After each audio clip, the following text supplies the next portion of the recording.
Good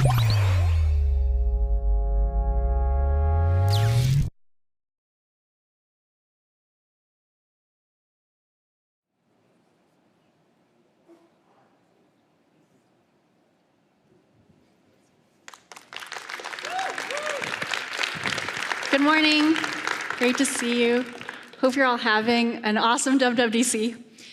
We're super excited to be here today to chat with you about building AR experiences with Reality Composer. I'm Michelle, and with me are my colleagues Pao and Avi.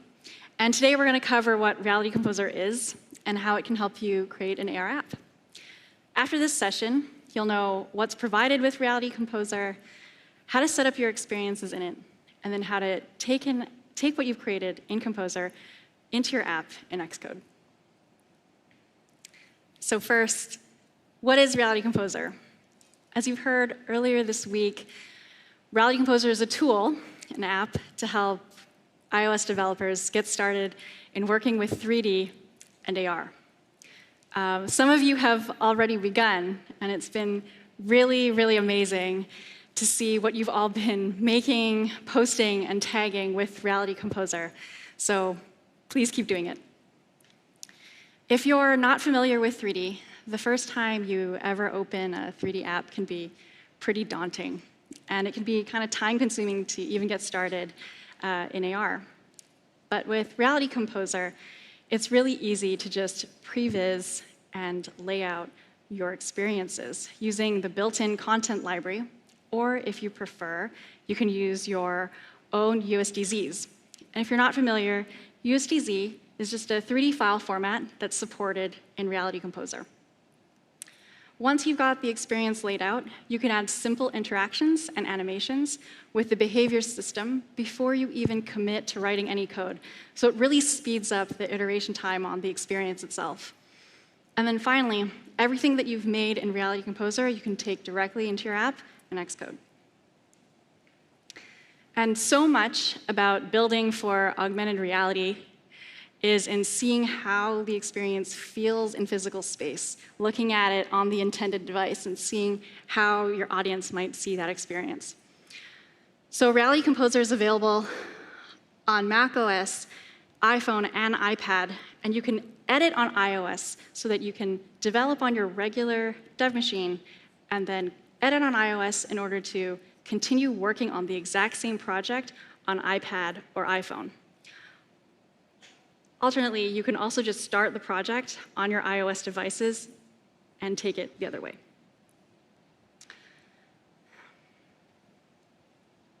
So today, I'm going to take you through building scenes. Pao will cover adding behaviors and using physics, and then Avi's going to take you through building an app. So for building scenes, first, what's a scene? So as you may have heard in the introduction to Reality Kit and Reality Composer talk, a Reality Composer scene is essentially a collection of entities, and it contains an anchor, objects, behaviors, and a physics world. Every scene has exactly one anchor, and when you start a project, or when you start a scene, any scene, you'll be asked, what kind of scene, what kind of experience are you building? If you're building something for a room, a stage, or a tabletop, you'll choose the horizontal anchor. If you want it to be on a wall, pick vertical. If you're augmenting a book or some packaging, a brochure, or a movie poster, choose the image anchor. And for selfie effects like glasses or hats, choose the face anchor. Projects can have multiple scenes, but I think you'll find when you're first starting out, 1 or 2 scenes is usually sufficient. Okay, so in this case, let's assume that you've picked the horizontal anchor. And so here we are. The content is our focus in Reality Composer. So it's laid out exactly as you would see it in AR, in the main viewport or the workspace.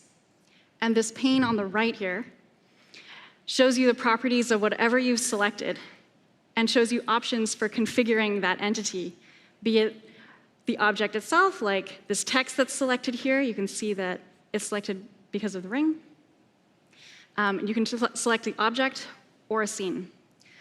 I could show you more slides, but why don't we check out Composer together on iPad? Oh, I want you to remember this scene, though, because we're going to be building up this little tutorial over the course of the session together. It's a seasons and solar system lesson we'll build up in AR. OK, so for our demo, I'm going to show you 3 quite different RC projects today.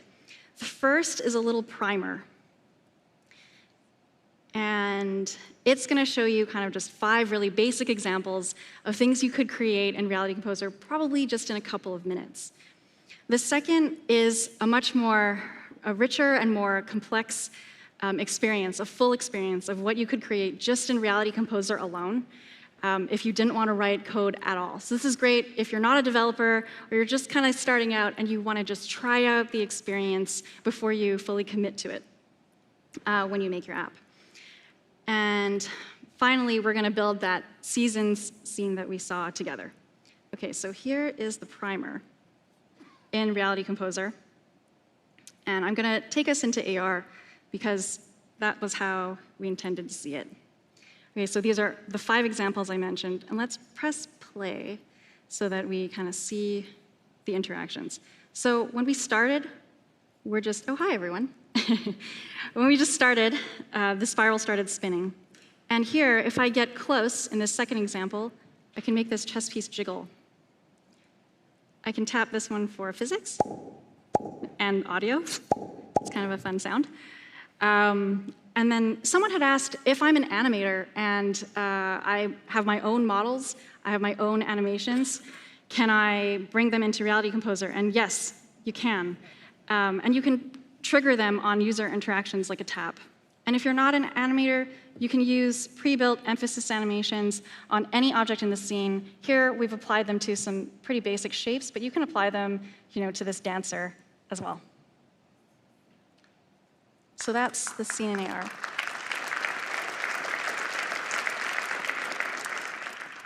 Next, I'm going to show you this more complex experience, a richer experience.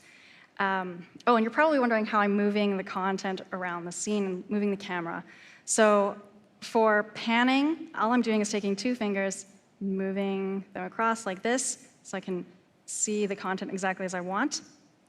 If you were watching State of the Union on Tuesday, this island might look familiar to you. And we wanted to build up the experience a bit more. So if you imagine you're making like a museum installation or a tourism center experience, that's something that we kind of envisioned here. So let's look at this here in AR.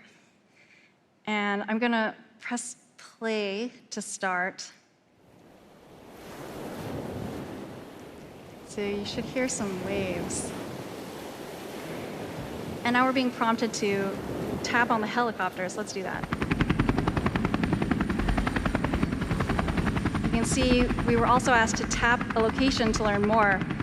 So I'm going to do that, tap on these markers now, and you can see I'm getting more information about each location as I tap. The other ones fade off.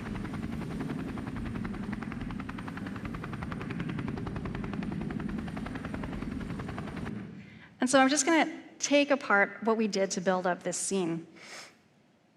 So there's actually not much custom content in this scene itself. There's only 2 artist-created custom USDZs, the island and the helicopter. You can see here we imported them. You can import more if you want. The rest are just built in from the content library that comes with Reality Composer. You can see we have a lot of stuff here.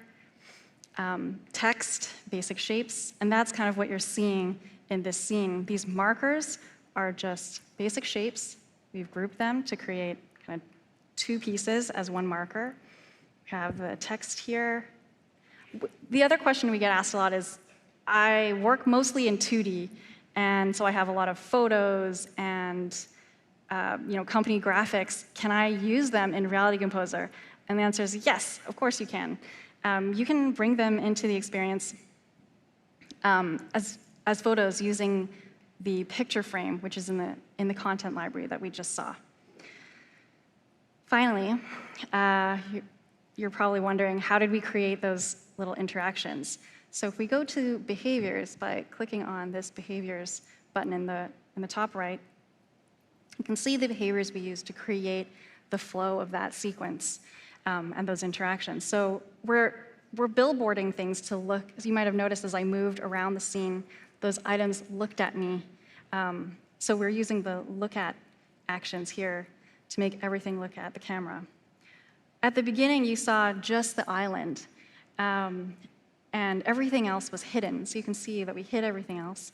And then we showed them to you in sequence. So we waited for 0.2 seconds, and then first we showed the helicopter text, then we showed the helicopter itself and its tap to start, and then we faded the markers in from below. So that's what this move from below is doing, and I can preview that to you now just by pressing play on the card.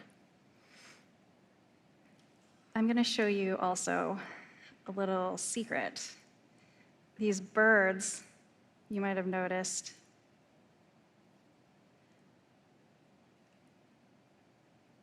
I'm just going to look at them here. So we asked them to orbit the island as a group. And they're not really birds at all. They're just primitives that we're using, or just basic shapes that we've put 2 move cards on to flap their wings. So instead of investing time in creating birds, all we did was we took a couple shapes and put 2 action cards on them to make an animation. And if you've tried to animate something in 3D before, you know how time-consuming even a simple thing like this can be. And this takes just a couple of seconds. So that's an example of a full experience that you can make in Reality Composer without any code at all. And the really great part about this is that once you have this reality file, you can just share it with anyone and preview it in AR Quick Look, and the experience will be exactly as you've done it in Composer. So that's that second project.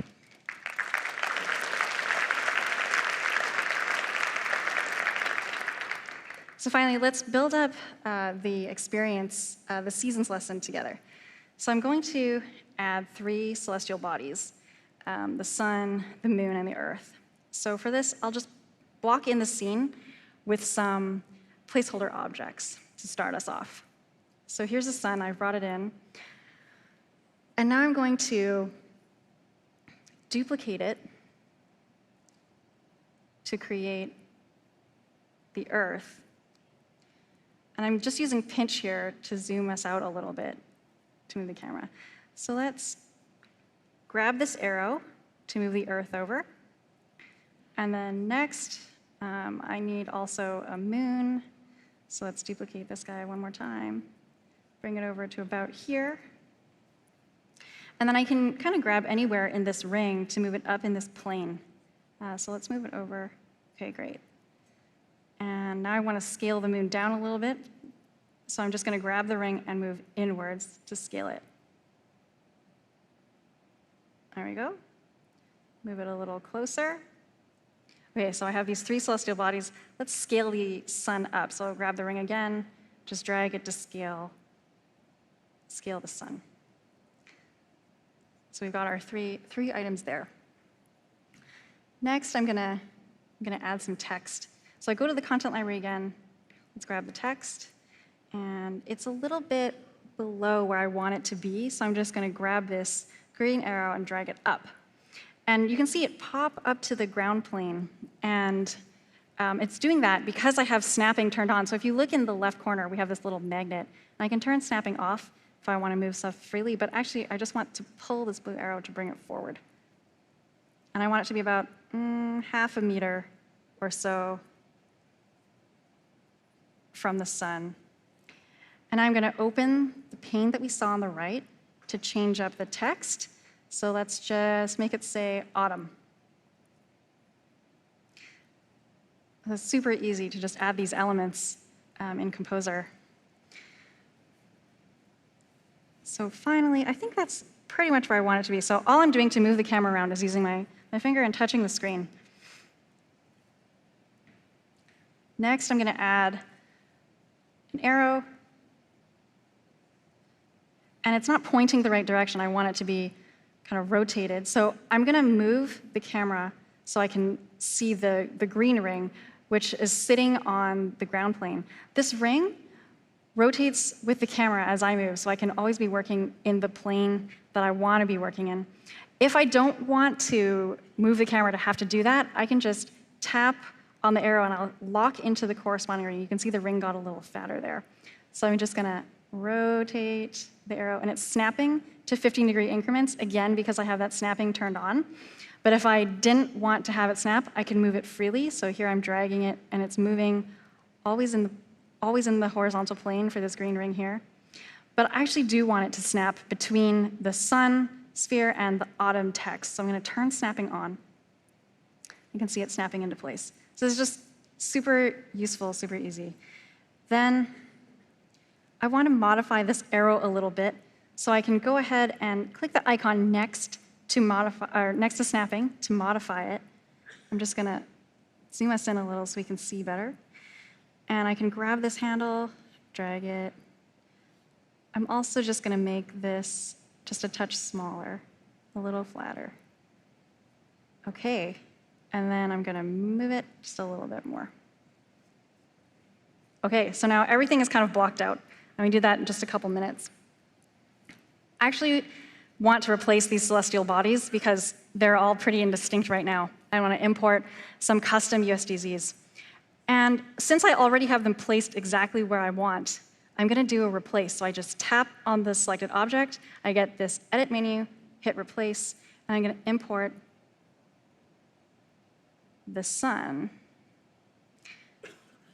And it'll just replace it. And you can see it's the same scale, and it's exactly in the right position that I wanted. I can do the same with the Earth. So let's do that really quick. There it is. And the moon, I'm just going to customize it a little bit here with some, let's see, I want the matte material. And I can make the moon like any color that I want, but I think I'm just going to pick gray for the sake of safety. And if I want to see any of these items a little better, I can just double tap on them to frame the object. It's a really easy way to get around the scene.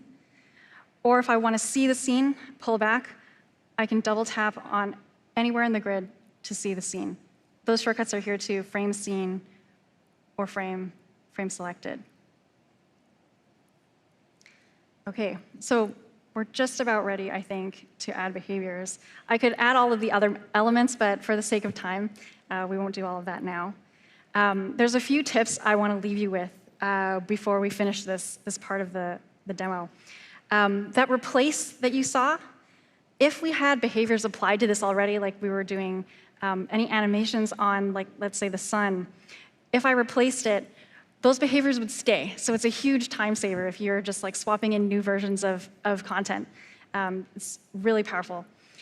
And then also we mentioned having multiple scenes. You can access them here with the scene selector in the top left. And so if you wanted to add any more scenes, you just add them here. If you are working with these entities in Xcode, you're going to want to name them. And you'll see more about this later on in the session. And you can do that when you open the pane, there's a configure panel, and you can just name the entity here. I'm going to name it sun. Finally, if there's something you didn't want to do, like let's say I move the Earth, and I didn't want to do that, I can undo that action. I can also long press and redo, and it'll tell me like what the undo is that I am about to invoke. Okay. Finally, some folks have asked, what's the easiest way for me to share my RC projects? And you can airdrop them between your devices. Or, like we talked about earlier, you can use the edit on iOS to go easily between your development machine and your iOS devices. Okay. So that's our scene now ready for behaviors. So you just saw how to build scenes in Reality Composer. So we took you through how to lay stuff out quickly using the content library. We also showed you how to bring in your own custom USDZs. And now we're going to move on to adding interactions and behaviors. So to take you through all of that, Let's welcome my colleague, Pao. Thanks, Michelle. OK. So now that we know how to bring content to the scene, it's time to bring all this content to life. So you might want to play some music when the user taps on an object, or maybe show some text when the user gets close to an object. Or maybe you just want to play some USD animation. So in order to do that and more, we need to take advantage of behaviors in Reality Composer. So let's get started. As we've seen before, a scene in Reality Composer contains an anchor, objects, behaviors, and the physics world. Behaviors are always scene scoped. That means that you can only target objects within the same scene. So let's take a closer look at what a behavior is. A behavior is composed by two items, the trigger and the action sequence. The trigger, as the name suggests, is simply the criteria for the action sequence to begin. So let's say we have a scene with a model of a record player. And when the user taps on it, we want to play some music and spin at the same time. Well, in order to do that, you just need to create a new behavior, use a tap trigger, and then create an action sequence comprised of a music action and a spin action. So the first thing when creating a new behavior is to pick what trigger will begin the action sequence. Reality Composer comes with 5 different triggers that you can use. With the start trigger, the action sequence will begin as soon as the scene is loaded. With the tap trigger, the action sequence will begin once the user taps on an object that you define. With the proximity trigger, you define a threshold distance from the object to the camera. Once the camera is close enough to the object, the action sequence will begin. With the collision trigger, you define 2 objects. And once those 2 objects collide, the action sequence will begin. And the last trigger is the notification trigger. This trigger is what allows you to begin action sequences programmatically from your app. And we'll take a look at this trigger in the last section of this talk. So now let's move into action sequences. There are 3 main ways that you can modify the execution of action sequences. Those are groups, loops, and exclusive action sequences. So let's start with groups. By default, in Reality Composer, groups play sequentially. So the actions go one after the other. But you can combine multiple actions if you want to play them in parallel. So in this example, action 2 and 3 will play together right after action 1 finishes. And action 4 will only begin once all the action in the group are over. Action sequences can also be looped. So let's say you want to have some music in your scene, and you want that music to loop forever. Well, you just need to create a behavior with a music action in the action sequence and mark that action sequence to be looped. And the last part is the exclusive action sequences. In Reality Composer, you can mark an action sequence to be exclusive. Only one exclusive action sequences will play at any one time. That means once an exclusive action sequence starts, or any other running exclusive action sequences will stop. And action sequences that are non-exclusive, they will play together with other exclusive and non-exclusive action sequences. And that's pretty much all you need to know about action sequences. So now let's take a look at some of the actions available to you in Reality Composer. With the visibility actions, you can bring objects in and out of your scene using animations. So we support multiple types of animations, and you can use basic things like fade in, fade out, but you can also use more playful animations like scale up and then scale down. Reality Composer also supports animating objects in place. With the emphasis, similar to the show and hide, you can animate the object with different motion types and animation styles. So you can use a basic pop, but you can also use a more playful pop animation. You can also spin or orbit your objects around other objects. And if you're using a USD asset in your file, you can use their transform and skeletal animation. Now, with the move actions, you can translate, scale, and rotate an object in the scene. With the move by, the movement will be relative to where the object is right now. Like in this example, well, the object always goes two units forward and one left. And with the move to, you can always move an object to a specified location in the scene, like here, where the object is going back to the origin of the scene. With the look at, you can make an object always face the camera, like in this example, where the horse will always face the user's device.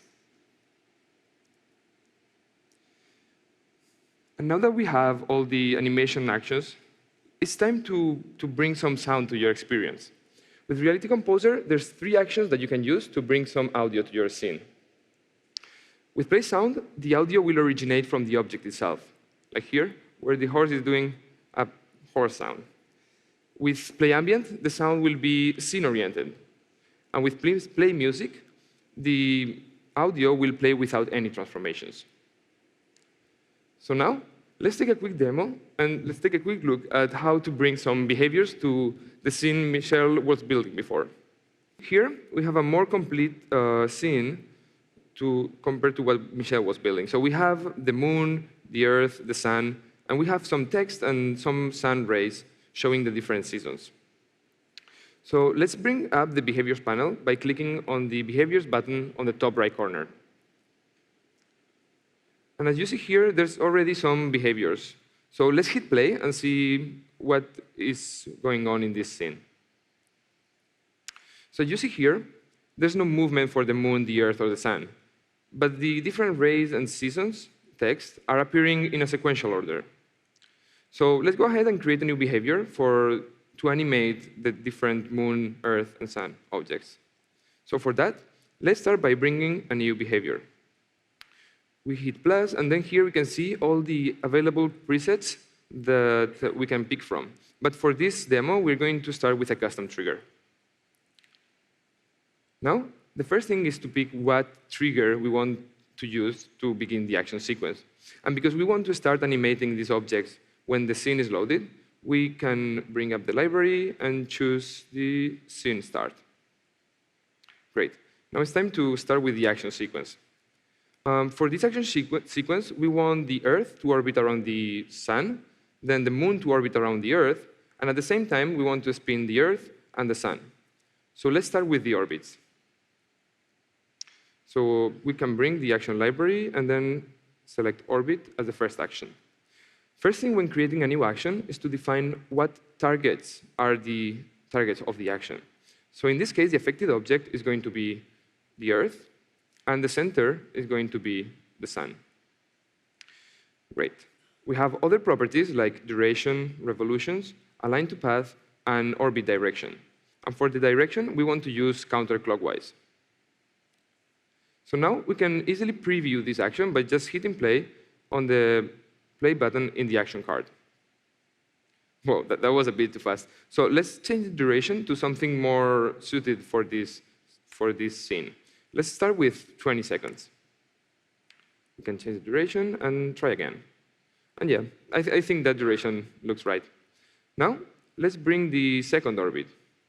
So we can bring again the library and select orbit. Now, the affected object is going to be the Moon, and the center will be the Earth. The duration, we want it to be the same as before. And for the revolutions, because we are not trying to be physically accurate, we just want to have something that looks nice in this scene, we're going to use 4. I think 4 is a good number. And now, because the Moon is tidally locked with the Earth, we want the Moon to be aligned to the orbit. So we have to select align to path. And now the direction will be also counterclockwise. So let's give that a try. And yeah, that animation looks right. So now that we have the orbits out of our way, let's begin with the spin actions. So for that, we bring another spin action. And let's start with the Sun. Same duration as before, so 20 seconds. And for iterations, I think 4 will be a good number. And same direction, so counterclockwise. If we hit play, we see that that's a good speed for the spin. Great. So now, let's bring the last action in the sequence, which is the spin for the Earth. So we create another spin. We select the Earth, same duration. And because we want to have a higher number of iterations compared to the Sun, let's use 10 for this example. And direction, again, counterclockwise. Let's give that a try. And yeah, that looks right. So now our action sequence is completely laid out. So let's try to play the whole action sequence. And we can do that by just pressing play on the play button in the action sequence header. And what we see here is that only the Earth is moving. And that's because the action sequence is playing all the actions sequentially, one after the other. What we want to do here, though, is to make all these actions run in parallel. And for that, we can use drag and drop and drag the different cards on top of each other. And just by doing that, we create a group with the 4 actions. And now, let's just go ahead and try. Thanks. So now, let's go ahead and hit play and see how all the behaviors play together. And what we can see here is that now all the orbit and spin actions play together at the same time as the text and the rays appear in the scene when the Earth is passing by. Great. Thank you. OK. So let's go back to the keynote. So that's how easy it is to bring some interactions and behaviors to your scenes in Reality Composer. Now, let's move on to physics. And so in order to create amazing and immersive AR experiences, you need your objects to fit right into the real world. You need your objects to move like real objects. And for that, we need to take advantage of the powerful physics engine available to you in Reality Composer. So let's take a look at it. This is an example of a scene that you can build in Reality Composer using physics. As you see here, the sphere is falling because of gravity, then it's colliding with the pins, and right at the end, once it bounces with the green box, we show this like winner text. So let's see how we can build this kind of a scenes.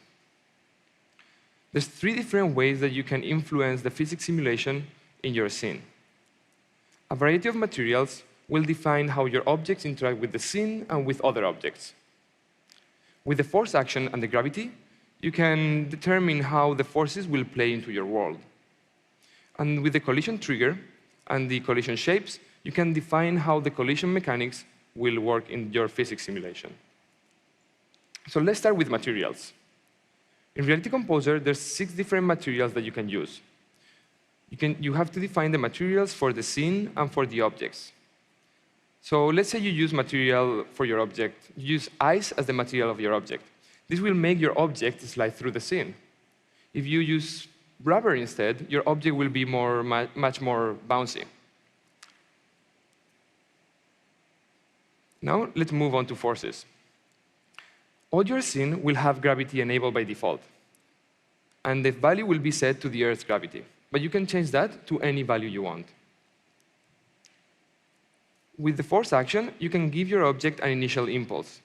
You define a direction and how much velocity you want to give to the object. And you can build this kind of behaviors, where you can add a force once the user taps on the object. And now that your objects have materials and can be affected by forces, it's time to make them collide with each other. So by default, in Reality Composer, all the objects don't participate in the physics simulation. If you want your objects to collide with other objects, you have to set the collide option. If you want your objects to be moved by the physics simulation, you need to set the simulate option. So here, you can see how default, collides, and simulate options affect the objects in the scene.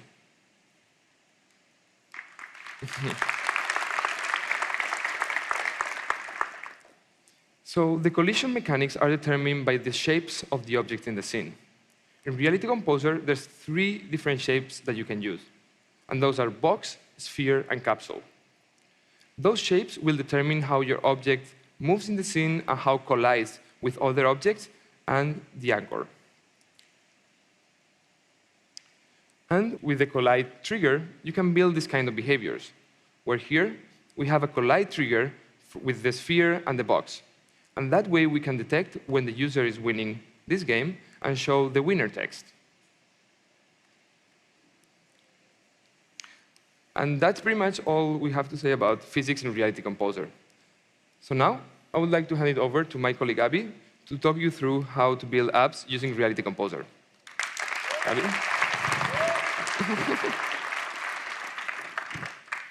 Hi, everyone. My name is Abby. I'm super excited to be here today. So earlier in this session, we saw how with Reality Composer, we can create amazing 3D experiences and then bring it to life with behaviors.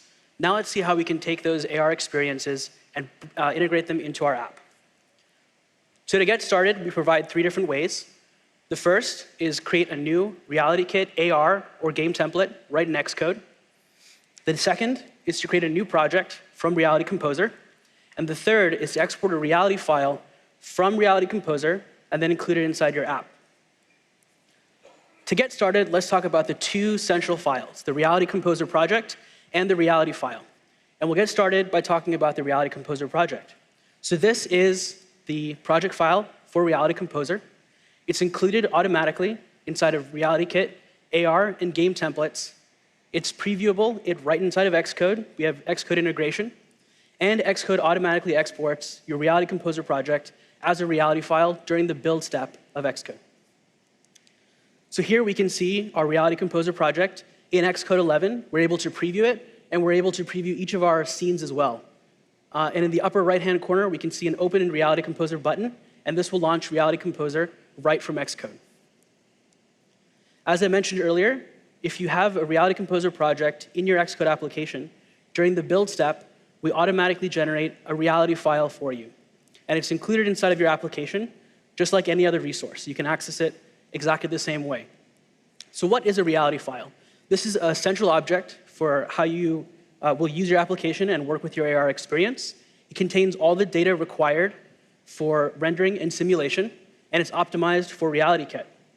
Like I said earlier, it's exported from Reality Composer, or it's automatically exported by Xcode during the build step of your project. You can use a reality file either by referencing it directly in your application or previewing it in AR Quick Look. And we encourage you guys to go check out the Advances in AR Quick Look session tomorrow to learn more about that. Diving a little bit deeper, what is a reality file? So because this is a file exported from Reality Composer, it'll contain each of the scenes that you created in Reality Composer. For example, we have 2 scenes here. And it also contains every object that you've created in the application. When we think about a scene in a reality file, we consider a scene an anchor entity specifically. So this contains, for example, the horizontal anchor information that you set up in Reality Composer.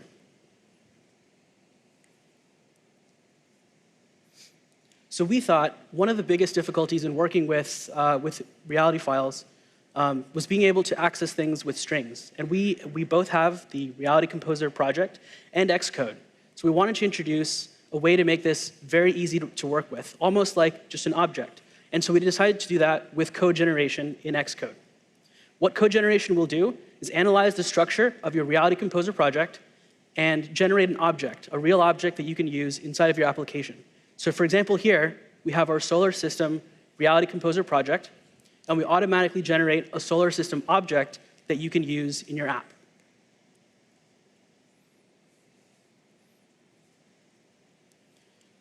So the code generated for you is an application-specific API for your scenes, for your named entities that Michelle mentioned earlier, for notify actions, and for notification triggers. And we'll get to those last 2 items later in the session. The first step to get started with code generation and working with your AR experience is to give names to everything you care about and want to access in code right in Reality Composer. And you can do that here in the settings pane under configure. So for example, here we've given the sun, our sun USDZ that we imported, the name sun. And we'll use this name to access it in code. So how does our Reality Composer project get converted into an object that we can use? At the top level, our Reality Composer project becomes, for example, solarsystem.swift. Our scene becomes an entity that has anchoring. And this is really important because it means when you load it, you can add it right into your scene's anchors. Additionally, any objects you set up get converted into entities. These are real RealityKit entities that you can use, you can work with exactly the same way. In addition, we also provide 2 different ways to load your scene, one that is synchronous and one that is asynchronous. So taking a look at loading a reality file synchronously, here we have our solar system as our example again, and we'd like to load the seasons chapter. And we can do that with a single line of code.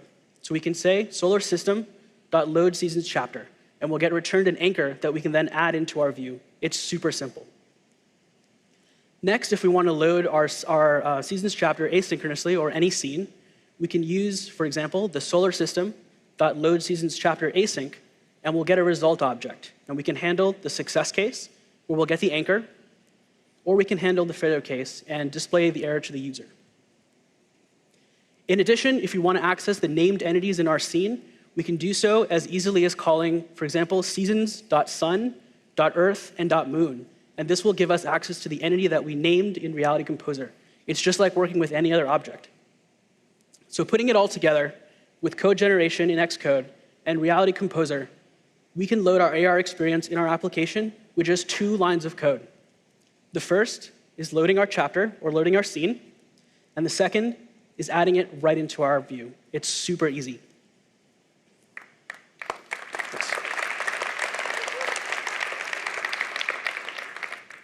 So that's code generation in Xcode.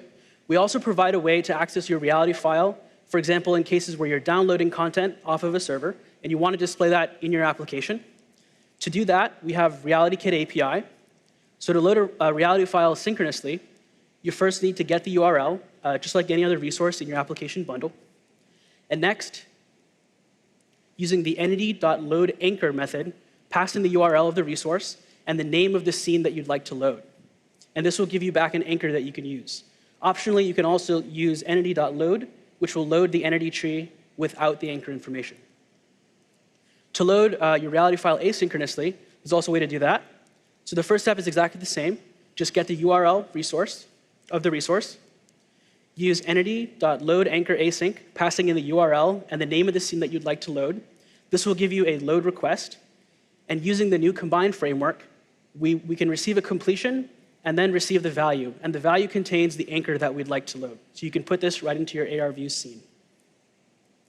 Accessing entities, you can do this through anchor.findEntity, and then pass in the name of the object that you'd like to load. For example, sun, earth, and moon.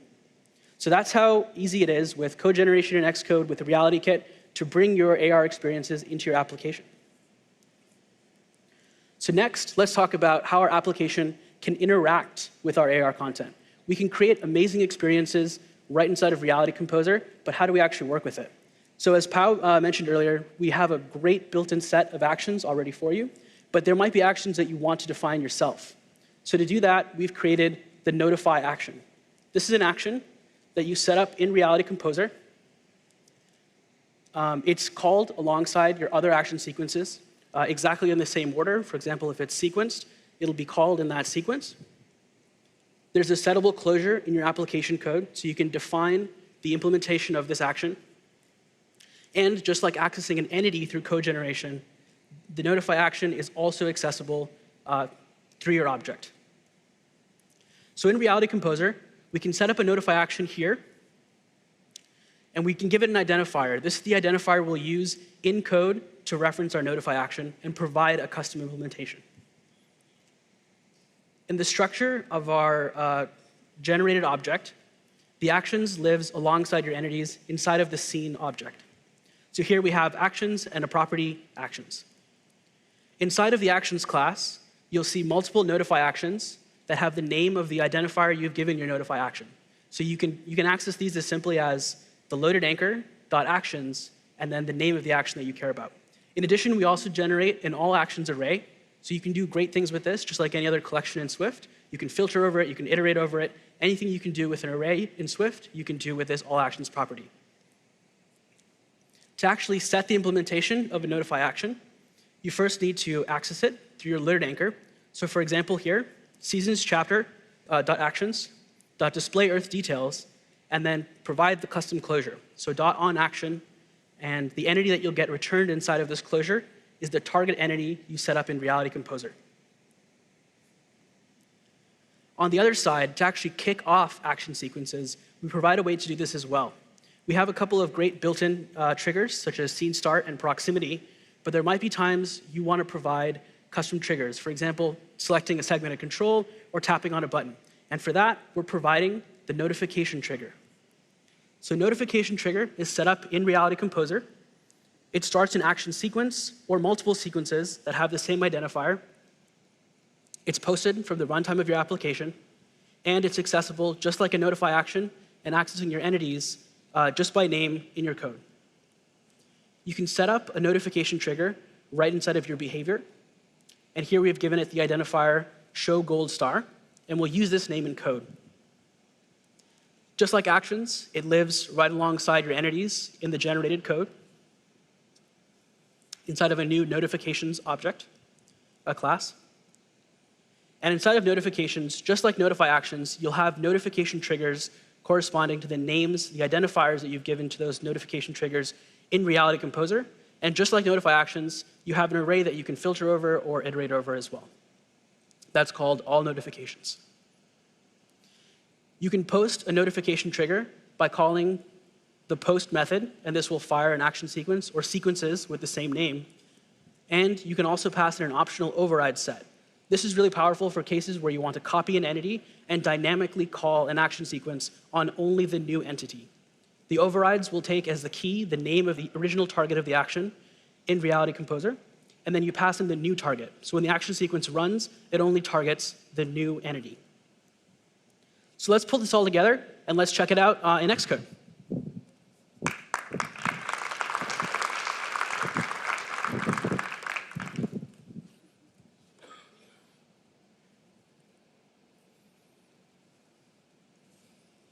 So here I have my application. Over the course of the session, Pau and Michelle have built up the seasons chapter of our solar system lesson. And here I want to implement a second chapter based on the sizes of different celestial bodies. So here we have our Xcode 11, just our base application. And we have already included a Reality Composer project. Again, you can create a new AR or game template, or you can drag a Reality Composer project right into Xcode. We can preview the project right in Xcode here, and go ahead and open it in Reality Composer. Let's take a quick tour of this and the application before writing some code. So in our chapter, we've set up a couple of entities, and we've given our scene a name, and we've given different entities that we care about a name. For example, this gold star is called special star. This is the name we'll use in our code. Additionally, we've set up a couple of behaviors. So for example, for the moon, we want to know when the moon is tapped so we can store some application state and also hide all the other text labels and only display the moon's labels. And all of these actions happen at the same time because they're grouped. Additionally, we have a notify action, and we'll use this to know when the moon is tapped inside of our application. We've implemented the same action sequence for the Earth and the sun as well. We also have a look at camera action set up when the scene starts. So each of our text labels will look at the camera no matter where we're looking. And we have a hide on start action sequence, which will hide all the entities that we want to view only at specific times. For example, the chapter completed, text, and the text labels. Additionally, we have some action sequences that will be triggered in code. We'll get to this later in this demo. That will scale the celestial bodies to their relative sizes, scale them back to the same size, display the chapter completed text, begin the Earth orbit, and hide all of the other celestial bodies. And we have a cool little animation fired from a notification trigger that will show the gold star, spin it, and give it a bounce. So let's jump back to our Xcode application now and do a quick tour. So this application is pretty straightforward. It's a single view application. And at the top level, we have an AR view, a segmented control to switch between size and detail view, a lesson completed button, so a student can just say, I'm done with the lesson, and view the chapter at the end, and a detail view that will show more details as we tap on the moon, the Earth, and the sun. Additionally, we have some view models that will just drive that detail view, so it just shows some text, and then some basic application logic to kick off our loading. And let's look at loading first. So down here, the first thing you'll notice is we're using code generation in this project. So our Reality Composer project is automatically converted into an object that we can use. It's a real type, so we can use it right here for the size chapter property. So for example, solar system lesson.size chapter. It's a real type that we can use. We can go ahead and load our scene. And let's walk through this code as well. So what we're doing is loading the size chapter asynchronously. And then we're giving the loaded anchor collision shapes so that tap triggers work. And then we're adding it into our scene. Because we'll be using the size chapter later, we're storing it in the size chapter property. And we're setting up notify actions, which we'll get to later. Right now, it's not hooked up. So let's go ahead and run this. We'll see with just a few lines of code, we're bringing our entire AR experience, and it should work exactly the same way it did in Reality Composer. So here we go. We have our scene. We see the content, for example, chapter completed is hidden. And when we tap on each of our celestial bodies, we'll see text automatically appear, and it will face the camera no matter where we're looking. And same with the sun. So that looks pretty great. With a few lines of code, we've brought our entire Reality Composer project into Xcode. It's super simple.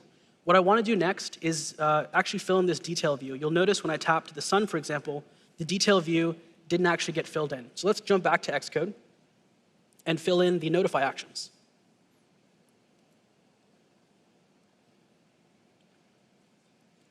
So because our notify actions are automatically generated for us, we also get an all actions array that we can filter over. And we're going to filter over those actions to get only the actions we care about, which begin with display. So let's walk through this code. Because we set up notify actions in our size chapter, we can jump back to Reality Composer to look at those. For each, the moon, the earth, and the sun, right here, display moon details, display earth details, and display sun details. We can access these in code. And we want to actually filter over our notify actions for only actions that begin with display, because we want to set the same closure for each of them. So jumping back to Xcode, that's what we're doing here. We're doing size chapter.actions.all actions, and we're filtering over it, getting the identifier from the notify action object, and checking that it starts with display. Next, we're iterating over all of the display actions and setting the same closure for each using the onAction property. And we're taking the target of our notify action. In this case, for the moon, it's the moon. For the sun, it's the sun. And for the earth, it's the earth. And using that entity to display different view models. So let's run this application now.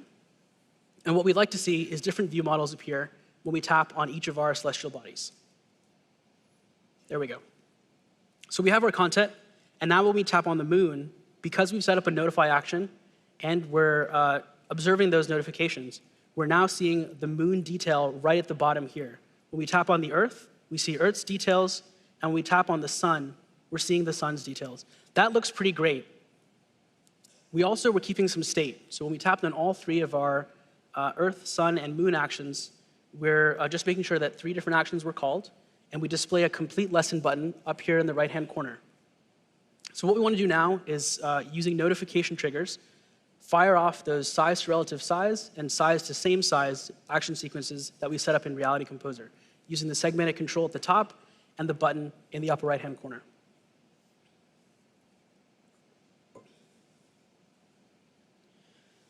So we can do this with a segmented control value change method. This is an interface builder method that we set up and hooked up in interface builder itself.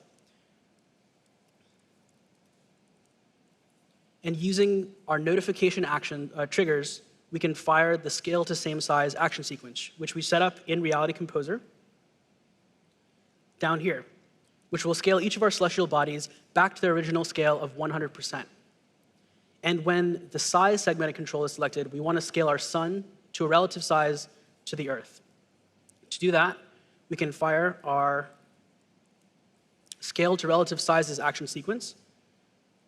And finally, when the lesson completed button is tapped, this is an interface builder action that we set up and hooked up, we'll fire the chapter completed notification trigger. And what this one does is, because there are 3 different notification triggers hooked up in Reality Composer, we'll fire all 3 of these action sequences. We'll fade out the existing content. We'll then begin an orbit of our little Earth and little moon. And we'll show the chapter completed section. So let's run this now and see our application. All right, so here we have our content. We can tap on the moon. Everything works exactly the same as we set up in Reality Composer. And now when we tap the size segment to control, if we're looking at the Earth and the sun, we get a really good scale of just how big the sun is compared to Earth. It's pretty tiny. So that looks great. Let's size it back. And let's complete our lesson. I'm going to tap the lesson completed, the complete lesson button at the top right-hand corner. And we'll see our content fades out, and we see our chapter completed, along with an orbit starting for our tiny sun. That looks pretty great, and we can see how with notification triggers and notify actions, we can work with our application and our AR content. There's one last thing I want to do. We discussed post with overrides, and I want to show you how we can use that to display dynamic content using application state. So because this is a lesson application, we want to display gold stars based on how well a student does. For this session, I think we all did pretty great, so I'm just going to give us 3 stars, and we can see how we can set this up. This is the method that we're calling inside of our display details view up above, where we're keeping state. So this looks like a lot of code that I just pasted in, but let's walk through it. So the first thing we're doing is accessing our special star entity that we set up in Reality Composer, right here. We've given it the name special star, so we're now accessing it right in Xcode. Next, we're triggering the show gold star action sequence right in code. So that will display the first gold star, but we want to display 3. So we can do that by dispatching after maybe 2.5 seconds for this demo. And we're going to clone the star. Then we're going to position it to the right and up a little bit. We're going to add it to our scene. And then using post overrides, we're passing in the original target of the action sequence, and then passing in the new target of the action, in this case, the right star. And we want to do the same thing for the left star. So we're copying it again, copying the star, positioning it to the left and down a little bit, adding it to our scene, and again, posting with overrides, taking the original name and passing in the left star this time as the target of our action sequence. So let's build and run this app now, and what we'd like to see is 3 gold stars appear, even though we've only set up 1 in our application. This is driven entirely by application logic.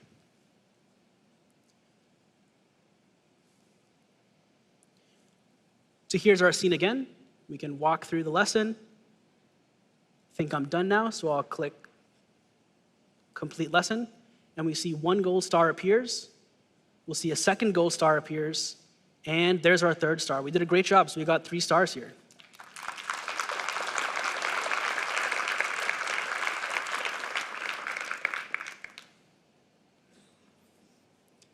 So that's how easy it is to load your AR content into your application, begin working with it with notify actions to provide your own custom implementations, and then trigger action sequences that you set up in Reality Composer using notification triggers. So let's take a tour of what we learned today. We learned with Reality Composer, we can create amazing AR experiences using the built-in modular assets, for example, the sphere or the cube, and then we can bring those assets to life with behaviors and simple interactions. Finally, we can bring those amazing AR experiences into our applications using code generation and deep integration with Xcode. We've already seen some amazing stuff being created by you guys with using Reality Composer. We encourage you guys to keep creating. We're super excited to see the amazing AR applications that you can create. We have some sessions and labs available to you guys today and tomorrow. And we encourage you guys to bring questions, your projects, anything else. We're happy to help you. Have a great rest of your WWDC. Thank you.